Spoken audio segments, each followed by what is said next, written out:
අපේ පුංචි අගය කිරීමක් කෙනෙකුගේ ජීවිතයට කොයි තරම් ශක්තියක් වෙයිද කියලා සමහර විට අපි දන්නේ නැහැ. ඒ කෙනාගේ කලාව, හිනාව, ඇඳුම් විලාසිතාව, කටහඬ, ආවේනික පෞරුෂය හෝ ඔවුන් ජීවත් වෙන විදිහ ගැන වෙන්න පුළුවන්. මොකද සමහර විට අද දවසේ ඒ කෙනා සතුටින් ඉන්න ඔවුන් ආස කරන දේ අත නොහැර කරගෙන යන්න ඔවුන්ට ලැබෙන ලොකුම සහ එකම හයිය ඔබේ මේ වචන කීපය වෙන්න පුළුවන්.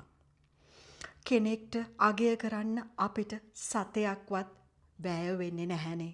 ඒත් ඒ හරහා කෙනෙකුගේ නිර්මාණශීලීත්වය අවදි කරන්න සහ ඔවුන් මේ ලෝකෙට කොච්චර වැදගත්ද කියලා මතක් කර දෙන්න ඔබට පුළුවන්. ඔබේ වචන තවත් කෙනෙක් මග බලාගෙන හිටපු ලොකුම ආලෝකය වෙන්න පුළුවන්. ඒ නිසා අගය කරන්න ලෝභ වෙන්න එපා.